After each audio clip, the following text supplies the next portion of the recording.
Kemer a raio an naoueger artificiel mui a blas barz ur buez en amzer da zon, hag ez eus risk braz vid ar yezhou bihan ar maro niverel. Chetu perak eo bekrouet Common Voice gant ar fondation Mozilla.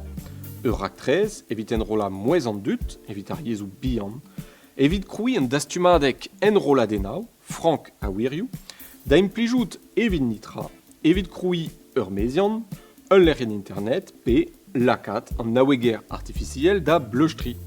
Galoudarit kemer perzh evit ar brezhoneg. Enrolet ez eus bet ouzpen 300.000 frazen e brezhoneg gant ouzpen daougant c'hwezek den a youl vat.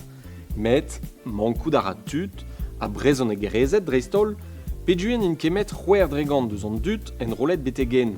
Kit neuze ou ar Common Voice, da ginnik a gadlen frazen bihan, da enrola aneo gant o mouez, Chomaran em gwele, bep lun vintin betek kreiste. ha da gadarnat ar frazennoù bet enrolet gant tud aral. Nahe petra ober. A drudjare da labour a youl vadman eo, evo posub da vinvioù lakad o système da bleustri war an danve enrolet, evit kinnik en amzer da zon a bep sur traoù barek da anavezout a da skrivañ hor yezh.